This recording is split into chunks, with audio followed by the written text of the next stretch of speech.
Well, today is Tuesday, May 29th, and May the 29th be with you. Yesterday was Memorial Day. It's going to be one of the last things I can say about May something to be with you. If you're in the U.S., you might be hungover. You're very likely hungover if you're in the U.S. That's how you celebrate the dead and show them respect. You get a day off work, and you go to the river and float around and drink. That's what I'll be doing next weekend. How else are you going to pour one out for your homies? It's when you pour your alcohol out on their grave. Next week is going... Oh, is that some woman's planning? Yeah, that was some woman's planning. That was more Wendell doesn't always know what he's referencing when he references pop culture, and I wasn't sure if he understood the full connotation there. Like AI that is going through the motions but definitely doesn't understand what it's doing. I too have some similar algorithms. Wendell robot confirmed. It's the news next week is going to be really weird, but we'll wait to fill you in on that until later in the week. So I might just get blind drunk and do it. Do it solo. Yeah, because Wendell will be gone for Computex, and I'm out on vacation. So we'll definitely have some coverage, a lot of coverage from Computex. Although unless companies have a lot of stuff rolled up their sleeves, I don't know what really exciting thing is going to happen at Computex this time, except maybe like Threadripper 2 based on Zen Plus, but... Threadripper. That should be the subtitle. That was I don't know. There's a lot of Tesla and Facebook this week. There's so much Facebook that it's just scattered throughout. Because yeah, it really is. We didn't put it all sometimes the governments and Facebook, sometimes the business and Facebook, and sometimes it's just Facebook. I was thinking about how much Facebook stuff there has been in the news lately, and it occurred to me that Facebook is literally a piece of technology that is shaping our society. And I became very depressed. Very, very. Still am. You think about it. That's what Facebook does. It just makes you depressed. You got to think about how many people, like almost everybody I know who doesn't work in this building, uses it every day of their lives. How? Why? It's easy. This is a blight on human existence. This is not good. You know what else happened over Memorial Day weekend? GDPR. We've updated our privacy policy. And that's right. We at Level 1, we've also updated our privacy policy. Just letting you know, it's in the privacy policy link at the bottom of the webpage. We don't do anything with the data. Never tracked it. We don't even have Google Analytics installed. The forum doesn't even have a footer. It's infinite scroll. Yeah. There's always more topics to read. Don't you love it when you get a web page designed to implement, and it's like, here's our infinite scroll, here's the footer, and it's like, cool. How will they get to the footer? How can they ever click on that? The footer is there in the existential sense. You can just see it, and then it's always out of your reach, like the green light in The Great Gatsby. Like happiness.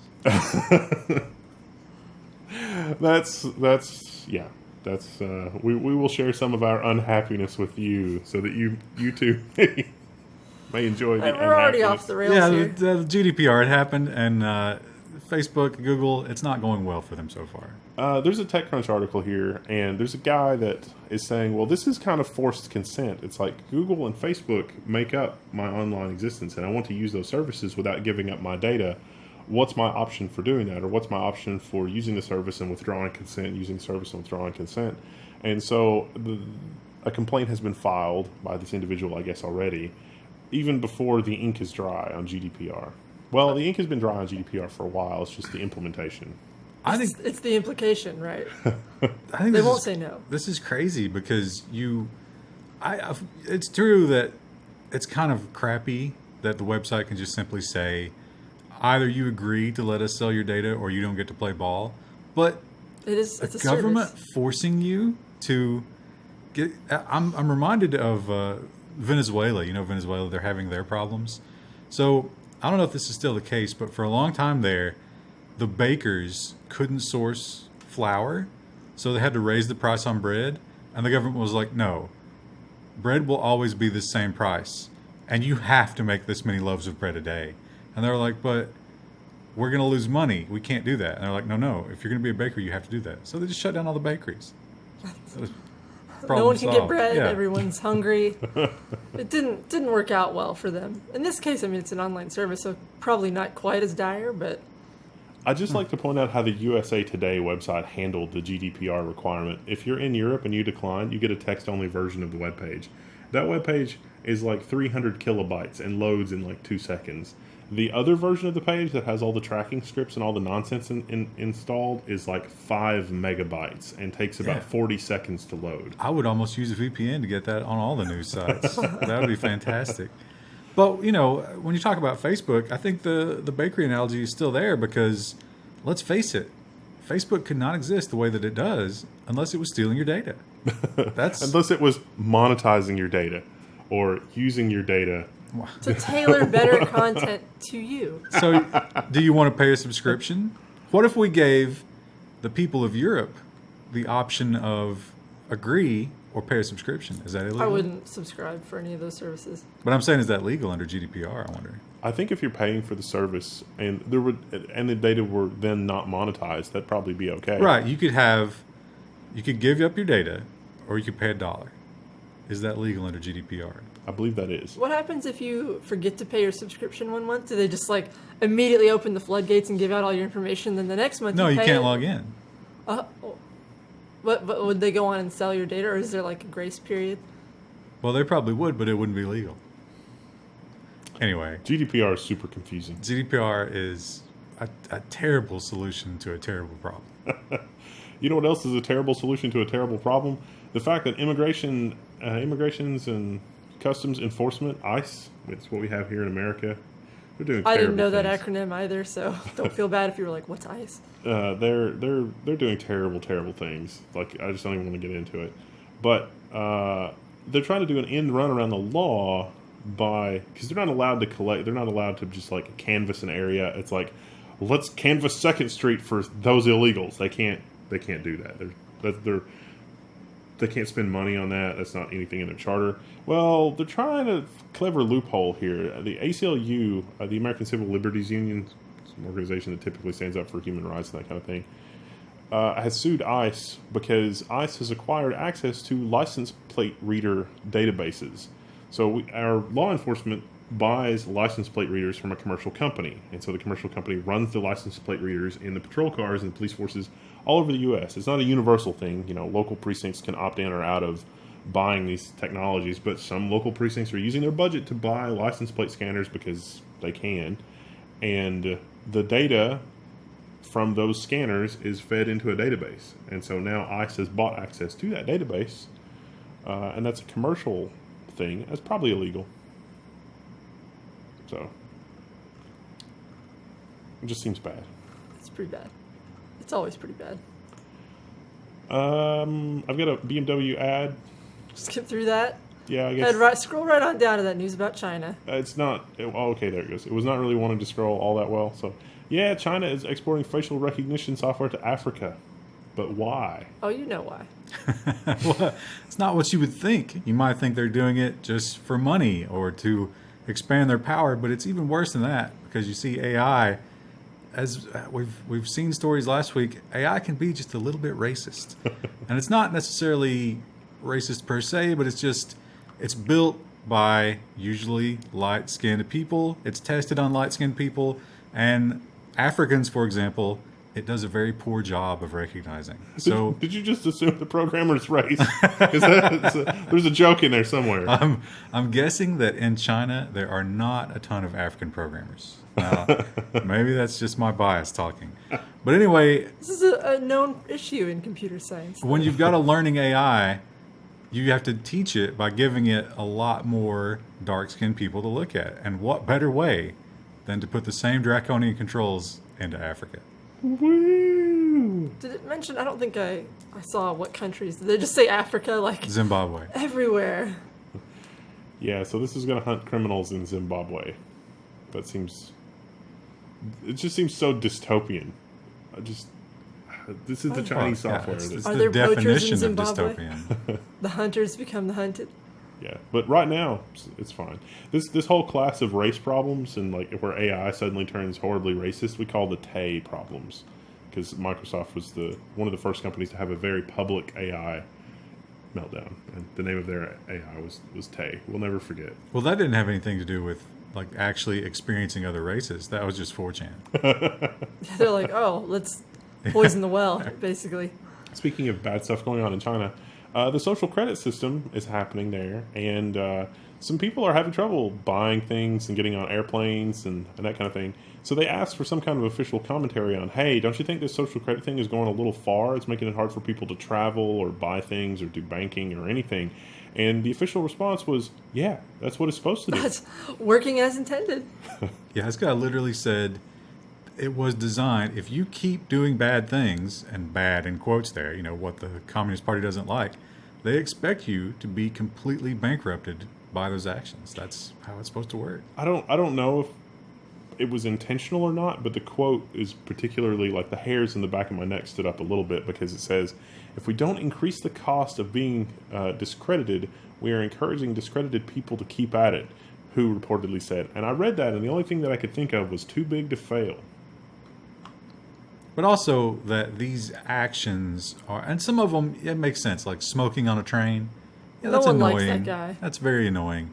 Jaywalking, yeah, terrible thing. But also there have been some, just political dissent, certain reporting of facts that the Communist Party doesn't like. So even before it gets off the ground, it's that, slippery slope. The slope was built to be slippery. So they pretty much can use it as a weapon. Working as intended. Remember the sonic attacks in Cuba? Well, they're back, but this time in China, or at least that's what Pompeo says. Pompeo says the Chinese incident was entirely consistent with the Cuba sonic attacks. We should make it clear that this was a sound-based attack, not Sonic the Hedgehog. In case you were thinking, man, he's got to go fast. He's been known to be active in Cuba, but this is not him. He didn't lose his rings, he got brain damage. Where's Tails? But we actually... Gitmo. There's not a ton of evidence. Well, I think in both cases, there wasn't a ton of evidence of exactly what happened. It's all based on the descriptions given by the victims. And the description given by the victim in this case was pretty much on par. There was pressure and sound and weird things and then brain damage.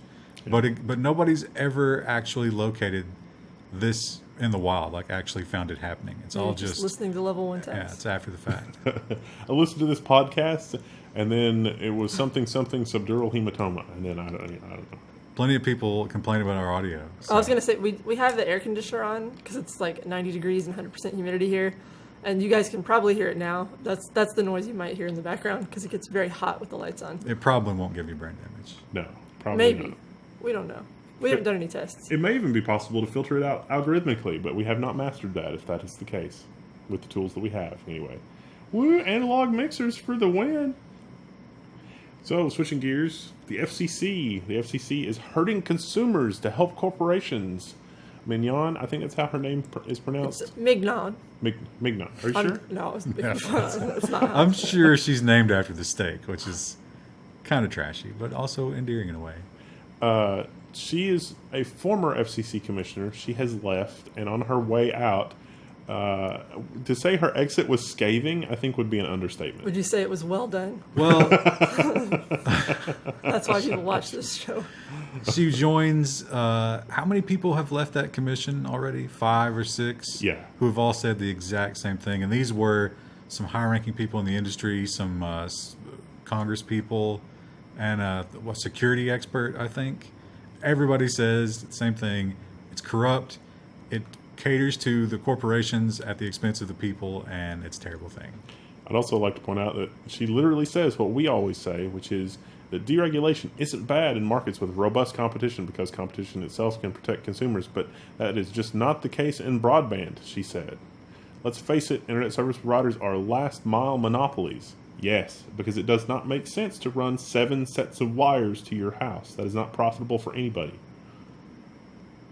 She will be replaced by another Democrat.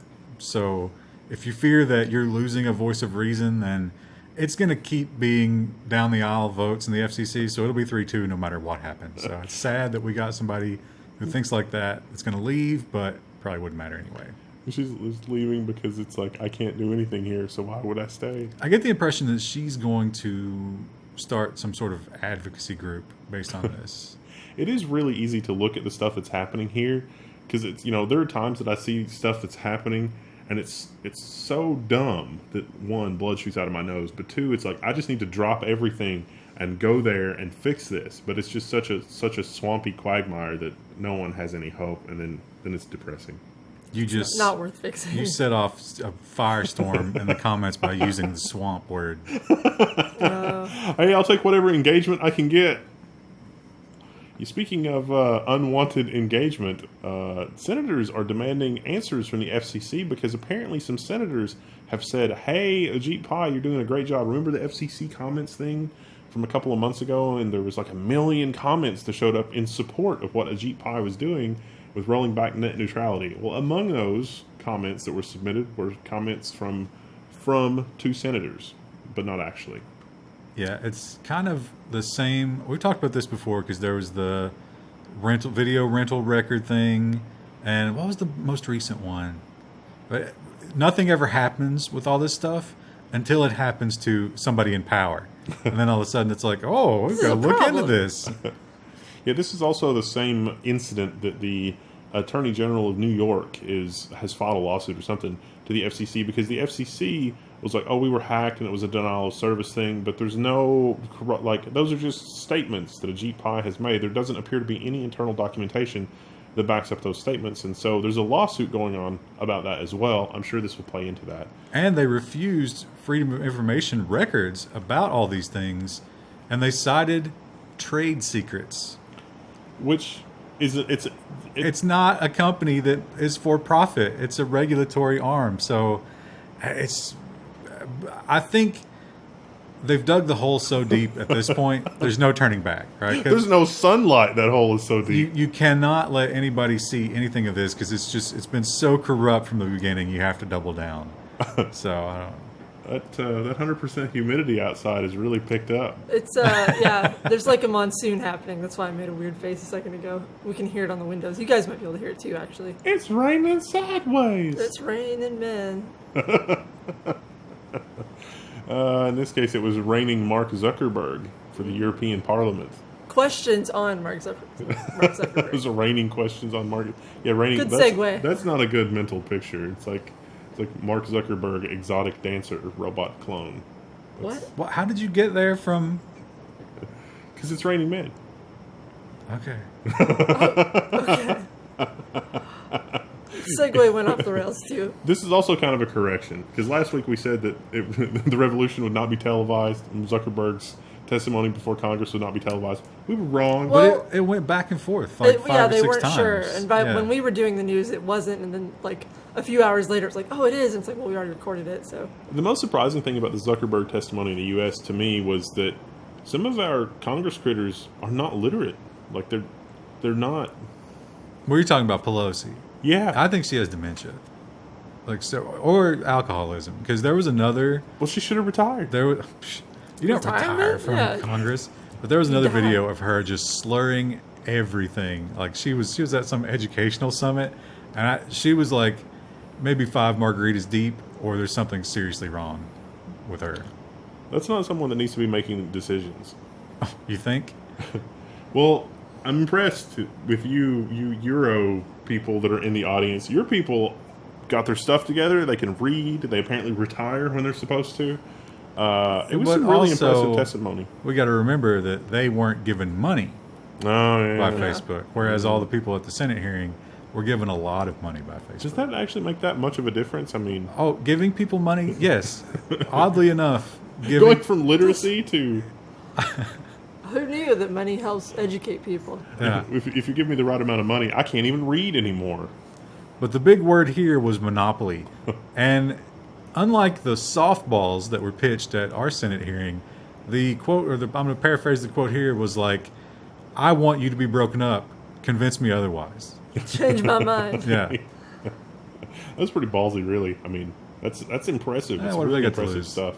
If you have the chance, you should go check out some of the recordings of that because there was a lot of good gold nuggets there. There was a couple of times where, Zuckerberg tried to evade a question and then he sort of chuckled to himself, but they called him out on it, which I thought was really impressive.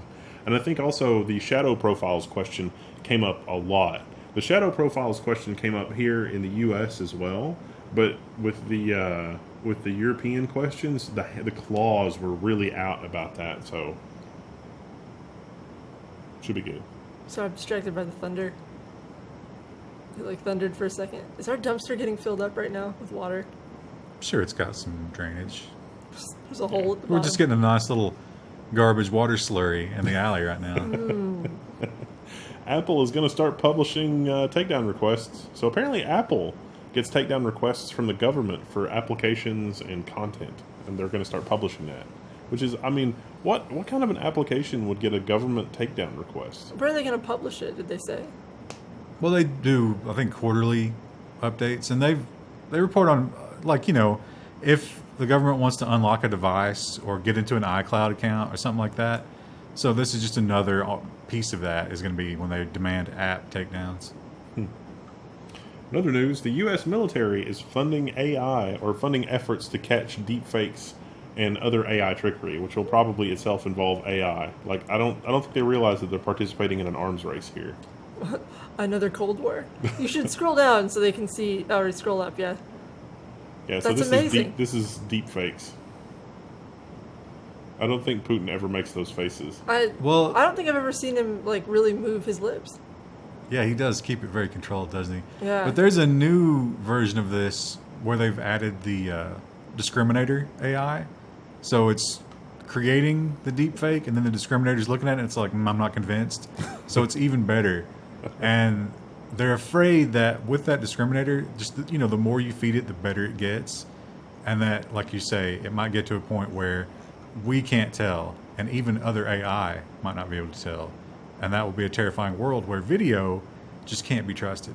Well, the U.S. military coming up with an even better discriminator to discriminate against the discriminator in enhanced AI. Yeah, it just sharpens It's an the arms stick. race. But I guess on the plus side, we're going to get some amazing deepfake porn out of this, right? All I'm gonna say that Bigfoot is safe. Because if you can't trust video, you can And never lo- trust that And Bigfoot's Nessie. real. Nessie as well. You can deepfake Nessie. I wonder if they'll be able to use that. Like environmental activists will be able to use that somehow for the benefit. I don't know how exactly they might do that, but I suspect if that happens, or even if it doesn't happen, we will very quickly get incredibly overreaching and high penalty laws for creating fake video. there goes the Level 1 news podcast. Are you saying that we're fake news? The FBI has seized control of a Russian. It's the Russians. It's always the Russians. Botnet. So yeah. Oh, and by the way, the FBI would like for us to tell you that you should reboot your router right now. Yeah, this thing gets into your router, and it looked at was it a photo bucket picture Photo bucket. to read That's a name I haven't heard in a long time. the plug-in payload. And so they took down the photo bucket, and then they found out it had a backup, and it went to a domain to download the plug-in payload. So they've actually seized that domain based on that, and now they own the domain. So when you reboot your router, it'll go to the domain and get the instruction to not install the plugins. So yeah, VPN filter uses known vulnerabilities to infect home routers by Linksys, MikroTik, Netgear, and TP-Link. TP-Link is really, really popular. MikroTik is more on the commercial side, so it's got a little bit of a sinister connotation to it. So yeah, This any of thing, those, deal with it. It could monitor your traffic. It could change settings on your router. It could pretty much do whatever it wanted. So really nasty if they had control of your stuff. Yeah, it's always bad when the bad guys are in your router. What? I was adjusting my sunglasses. Oh, it's all good. Oh yeah. So that thing, the swatting incident in Wichita, God, it's another, like, this is a long story. We need a recap on this. We misunderstood it initially. Guys Yeah. playing Call of Duty. Okay, person A and person B are playing Call of Duty. Okay. Person A does something person B is upset about. So they get into an argument, and person B is like, or person A is like, come at me, bro. Person B contacts person C, who is a known swatter, and was like, hey, this idiot gave me his address. Do something about it. But the address given from person A was fake. So the swatting takes place. They go to the address given by person A. There's just a regular family there. Cops shoot the father of the family, killing him, and all 3 are subsequently arrested. Yeah, so person D died and had nothing to do with person A, B, and C, but person A, B, and C are all under arrest, and Well, they were already under arrest. Now they've been indicted. one of them is facing life in prison from Person C. from that indictment. Yeah, the guy who actually called in the SWAT call. He used a phone manipulation thing to make it look like it was a local call into local 911. Told him he was in that house. He had covered himself in gasoline. He had shot somebody, and he had hostages, and he was thinking of burning the house down. So they sent the SWAT team. I was initially kind of upset that person A was in trouble for providing a fake address, but it actually goes deeper than that. Like, apparently person A and B talked to each other and were like, "Oh my God, we didn't mean for this to happen. Let's just delete everything and pretend nothing happened." Yeah, their charges are mostly from impeding the investigation and deleting evidence, because they actually have records of messages that was like, "Oh my God, somebody got killed, delete everything." And they attempted to do so, obviously not successfully. But I think if person A had come forward immediately, there might be a lot of leniency here. Yeah, because I can't imagine providing a fake address on the internet. Yeah, if someone's like 1v1 me, bro. But if you're that family, I would still want something to happen to him, because that's very irresponsible. So you're gonna have to use really fake addresses, I guess, like 1313 Mockingbird Lane. I think, stuff like that. Or just don't taunt someone over the internet. But also with an address of all things, like why not just call them? Say that you had sex with their mother. You could get like identity theft type charges from that, right? Because Maybe. that's a real address, and there's no reason that those people they should not have to worry about you just being an idiot and using their address. Well, I just don't understand, like, why throw out your address when you're playing a game and then someone gets upset? Like, I see. You've never played Call of Duty online, right? I guess it's all like 14-year-olds. You understand the caliber of person that we stream online. How do you not know this? We never played COD. It doesn't matter. People get this obsessed about golf with friends. The PUBG crowd. Those are the same people. A lot of them. I've had someone in Overwatch before.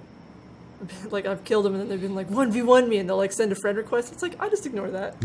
Like, you don't start a conversation because of stuff like this. Well, these guys did, and it ended badly. It ended very badly. Poor guy. It's crazy. The MK Ultra is a CIA brainwashing experiment. We talk about it from time to time. The Google AI has probably picked that up and is probably doing bad things right now. But there's a group, about 40 people, that got together in Canada, a group of people that were affected by CIA brainwashing experiments. A lot of these people are the progeny of the people that were affected by those experiments, because this went on in the between 1943 and 1964, I guess. Or no, that's who the director. That was his tenure. This is like the 50s and 60s, I think, for MK Ultra. It was 50 and 65. Yeah, the people, some of them are still alive, but it's just they did terrible things to them. And it's funny because, they gave them LSD and PCP, which, in the modern world, there's no way you can get away with that. But back then, it was like, well, let's just see what we can do with this. See what this will do to people. You may have accidentally created the Unabomber through the MK Ultra program. MK Ultra is a deep rabbit hole of conspiracy, but it's also rooted in fact. Yeah. So it's pretty terrifying what the government tried to do with psychology and drugs and sleep deprivation. And what's going on with this meeting in Canada in the CBC, the CBC.ca article is apparently some people involved in this have gotten compensation from the Canadian government, but they had to sign a non-disclosure agreement, so they can't really talk about the particulars of it. But these other people that are connected to this abuse are now wanting in on that as well. I don't think you get a ton of money. I would say don't take the money. Just write a book. Yeah. That would be the way to go. If I make more money from the book, I'd read something like that. Of course, if your eggs are scrambled, you might not be able to write all that well. Your eggs are scrambled. It would be, like, if you got all kinds of documentation and notes from the professor and stuff, I wonder what all stuff the university has. Because the universities... they've purged that. Yeah, that's all been deleted. Redacted. Well, good news about ZTE and the U.S. Now, previously, we reported that just crazy stuff about ZTE, and the U.S. was banned from doing. The U.S. banned ZTE from doing business in the U.S., which was costing them like $3 billion a week or a month or something. It had been $3 billion since they did it. Like they hit that $3 billion mark, and they were like, "We got to negotiate." So apparently, the U.S. is cool was just fining ZTE $1.3 billion and restructuring their management, and that's fine. And apparently, all this was just doing business with Iran and North Korea, Violating sanctions. not any kind of like, oh my God, ZTE is selling all of your ZTE data to the Chinese intelligence service, which is what I thought it was to begin with. But apparently that's wrong. That's definitely between the lines. You know, we can't really prove that. We can prove the sanction thing. So I think it was sort of a power play by Trump. It's like, all right, we'll ban them. Then we'll get him to the negotiating table. He demanded the money, which $1.3 billion, that's not too bad of a payment. And restructuring the management, I'm not sure how effective that's going to be if the government controls them anyway. Am I going to get my ZTE phone now and it's like, we've updated our privacy policy. Please read the fine print. All of your data is going to North Korea. And it's like, Wait, what? what?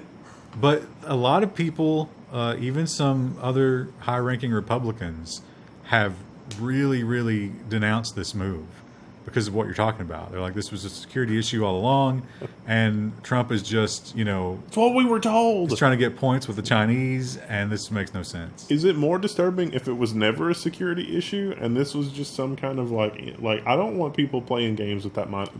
It takes the entire planet to make technology. We don't need to mess with it. It was, in my opinion, the entire time, this was all just part of the negotiation. See, that's not good. If you are a computer technology enthusiast, like China needs to be able to buy stuff from the U.S. The U.S. needs to be able to buy stuff from China. China needs to be able to get materials from like Germany and North Korea. No, not North Korea, but Don't they have mines? Isn't that like the only thing they've got? Germany and Brazil, and like it's a global operation to make semiconductors and do like really bleeding edge stuff anymore. So this kind of grandstanding is not good. But that's exactly what the reason they lost $3 billion is because they couldn't get Qualcomm chips. Yeah. So which way are you arguing here? Well, it seems like if there's a security issue, we should discuss the security issue and come to a resolution that makes sense globally and it not be like this.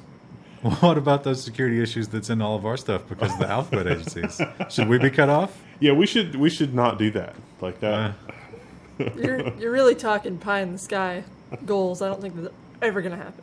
Speaking of pie in the sky goals, Tesla not being covered in the news, the entire next little section in the news. The next 5 or 6 stories are all Tesla. Yeah, it's like, wow, we've rambled a long time in this one. Like we don't really have a lot of stories this week, and we just gone on. This episode of the news is terrible, just terrible. So a man has died after his Tesla has crashed into a pond.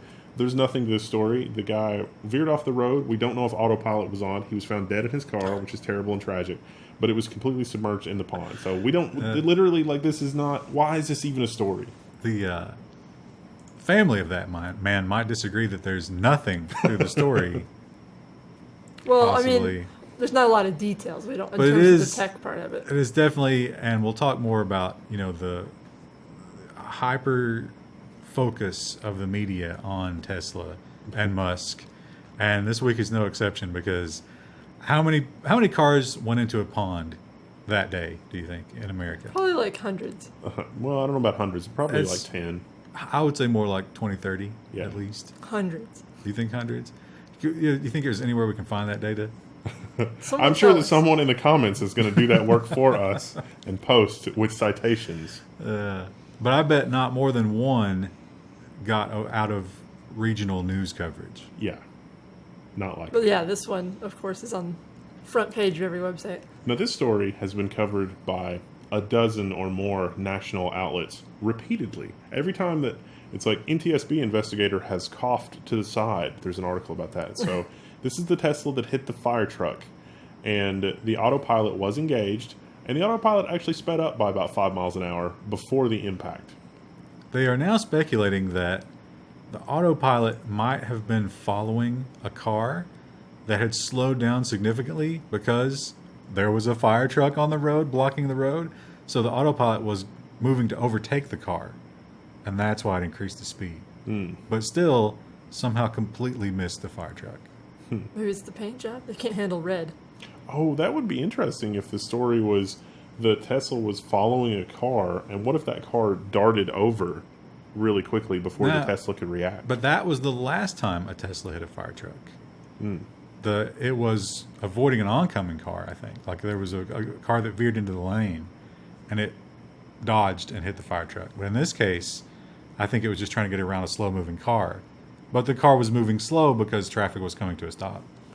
Now, there's also a class action lawsuit involving Autopilot that has come to light. And so that's being covered by Reuters, which is, perhaps Reuters does their homework a little better. But they're saying, people pay $5,000 extra for the Autopilot feature, and it's billed as safer. And one of the safety features is completely automated emergency braking and side collision warnings. And the complaint in this class action lawsuit are that those specific features do not actually work. And Tesla settled this one, although for your $5,000, I think you get maybe $300 back. Do you think Musk was just like screaming tooth and nail? I kind of doubt that. I would say the board probably just told him to shut up. We need to get this out of the news. There's too many bad stories. Let's just settle this. And then he went to Twitter and was like, I'll show them. Yeah, he's definitely been active on Twitter. Well, he's got good reason to, because Consumer Reports is not going to recommend the Model 3, mainly because braking problems. Yeah, they weigh so much, those batteries. You probably have to have a really nice set of brakes, but this is the budget car, so the calipers aren't as big, the brakes aren't as good, and they're comparing it to even pickup trucks have better braking than these Model 3s. Wow. Yeah. That's saying a lot. Yeah. The car's stopping distance is 152 feet from a speed of 60 miles an hour. Considering the autopilot making mistakes, I wonder how fast that car would have been going when it hit the fire truck. That's so there's some math teacher who's writing that problem right now. Well, it was accelerating Giving at the time, me a headache. So probably wouldn't have come into play. Well, Musk has threatened to create a journalist rating, like I guess the hot or not of journalists. Hot or not. It's almost like Rate a my Reddit. professor. Yeah, he wanted to crowdsource, what a terrible way to do journalism. And he has the totally not ironic name of Pravda, which is the name of the Russian propaganda organization. Also, James O'Keefe's already got American Pravda. He's the one who spies on all those Twitter executives. I bet he'd be pissed about that. Do you buy a lot of stuff from Amazon, and do you return it? Well, Amazon is starting to punish customers who return too many items. Now, this is a Business Insider article, but I'm not having trouble. I'm having trouble finding out exactly. Like, it looks like this might be overstated. Well, Amazon did a sweep banning people who, and this is a terrible problem, people who fake reviews and accept free products in exchange for a review. Both those things are not allowed on Amazon, but you'll see a lot of reviews that are like, I received this product for free to test it, and I love it. It's I just discount those immediately. Yeah, exactly. Well, so does Amazon. So they were sort of cleaning house, and it seems like a lot people who returned a lot of packages, I think 6 in a year was considered to be a lot. Really? Have been caught up in a lot of these as well. I guess I've never really returned anything on Amazon, but 6 seems like a kind of low number. Well, consider that Amazon may lose a package, or that something may, actually thinking about my own Amazon purchases over the last year, we got an NVMe drive that was a return that somebody had carefully removed the stickers from and repacked, and it was not packed properly. And I think the same thing with a computer microprocessor. Somebody had just put something crazy in the packaging, and we're like, "Hey, Amazon, somebody's doing this," and they're like, "Oh yeah, sorry. Oh, how did that?" And then there was one package that was completely lost. Like the delivery thing said it was delivered one state over. So you've done three returns? I think we've had there've been 6 incidents like that in the last year. So maybe I'm going to get one of those, at least 6, maybe 7 or 8. Yeah, but I mean, it's... Well, I'm sure the volume of purchasing is also taken into account. Oh, yeah, could be. It's probably got to be a percentage. Also, I've known people who will do online shopping for clothing, Oh, yeah. and they will get like 3 sizes To see which one fits, and and then it send the back. other 2 back. And I thought that was almost encouraged in the online shopping world. There is like a clothing section of Amazon, there's some sort of service where you can send stuff right. back like that. I mean, I would be fine with getting clothes, like, as long as the tag is still intact. It's like, oh, this didn't work, and then you just send it back. I mean, that could totally be resold to somebody else. That's What totally about fine. bathing suits? But it's not being washed in between, and you don't know who had it. Yeah. You're talking about like What if someone had bed bugs? body lice and Yeah, okay. Yeah. You talked me out of it. I mean, I guess you had the same issue with like a public changing room, but like generally people aren't going to have quite as much nastiness if they're out in public, I would think. I don't know about that. I would think. Is this the time of the week where we crap on Walmart again? I need to go to Walmart this week, and I've just been avoiding it. Maybe if you're cripplingly lonely and the whole reason you order stuff is to be able to talk to the delivery man, well, I've got some good news for you. Amazon is adding a tracking feature that lets you stalk your driver. Now, this doesn't give you GPS coordinates of your driver or anything like that. It just says that the delivery guy is getting close. Within 10 deliveries of you. Now, it does give you a time estimate. But people who have said, like sort of warning why this might be a bad idea is imagine if I order a $5 Prime shipping item from Amazon and it tells me it's 10 deliveries away. And when it does so, I begin to monitor the porches of my neighbors so that I can pirate from them. That seems like a lot of work to go through for porch. I feel like porch piracy is more impulsive than that. Like a meth head has something better to do all day? I don't think a meth head would Yeah. have that much Those are clarity crimes of of thought. passion. Yeah. Oh, you'd be amazed what they come up with. Because when they're thinking about doing crime, they're not high. They're jonesing. That's true. You guys are underestimating meth heads. I personally would not use this service, but Ryan said he would. Can the AI come up with some sort of scenario that lets the meth addicts cure cancer or something, so that and then they get a hit of meth if they cure cancer? See, I've always thought just make a little commune where the meth heads like work in a greenhouse or something all day, or not even all day. They put in 4 or 5 good hours, and then you give them a bunch of meth and let them do their own thing until the next time that they have to work again. And they'll die, yeah, but what have we lost? There come the downvotes. The 20th anniversary of Microsoft. On the 20th anniversary of the Microsoft antitrust, the U.S. Treasury Secretary has called for a Google monopoly probe. I don't think the U.S. Treasury Secretary can really call for an antitrust probe, but they made the news anyway because they pointed out, hey, Google runs everything in our lives. That's kind of scary. Maybe we should look into that. Most people are like, nah, it's fine. I like my Google Docs, my Google Calendar, and my Google search engine. Yeah.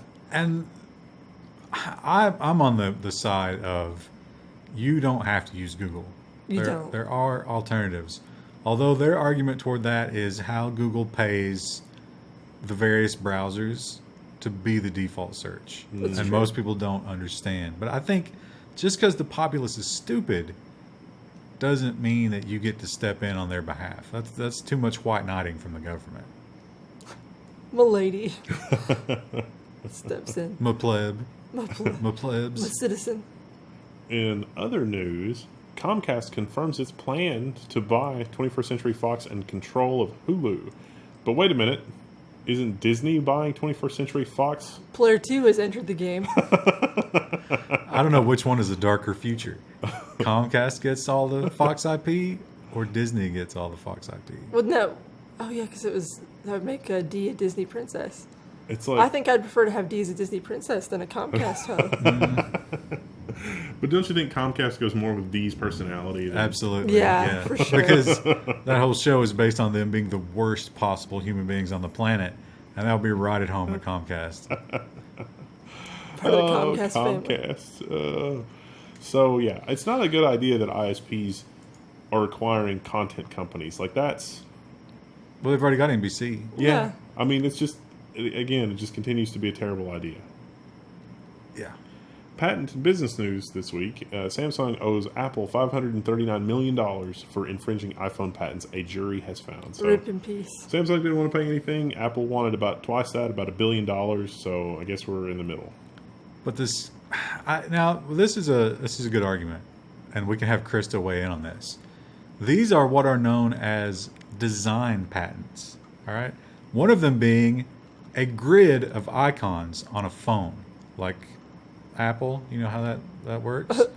Pretty much the most obvious way to lay out icons. Or the rounded black bezel around the screen. Now, do you think that design patents should we really, is that worth $500 million? I would say, so the bezel on the screen, I don't know the technical aspects of how that's like made, if there's something special that Apple does that Samsung copied. If there's some sort of manufacturing secret there, then sure. But like something like a grid of icons, you don't have a monopoly on that. Like, there was definitely a grid of icons. I mean, I'm thinking all the way back to like the T-Mobile Sidekick. you don't own Swiss style design. The whole Swiss style was all about the grid. Yeah, but I don't think T-Mobile never patented it. So that makes no sense to me. That one doesn't. Oh. Wow. I bet the mics picked that one up. Yeah, let's hope that we don't lose recordings tonight. The Storm is very upset with this Apple ruling. Yeah, I do not like that. It's the iCloud. You know, you're getting into the end of the news broadcast when we're getting loopy. So our final note is a PSA. If Dish Network harassed you in like 2011, you might be entitled to $1,200 if you're on the do not call list. Per call. If they called you more than once, you can get the catch is you have to have your phone records from a decade ago. But who there's you have to be on the do not call list, and they had to call you. But there's actually a form you can go and put your email address in here and see if you are one of those people. If you're a lucky winner, if you're a winner, you've won. So yeah, good luck filling out that website, and good luck, and we'll see you in the next one, because that's it for the news. Tomorrow will be security and robots and AI, I think. We had a lot of robots and AI stories this week. Big robot week, so be sure and tune in.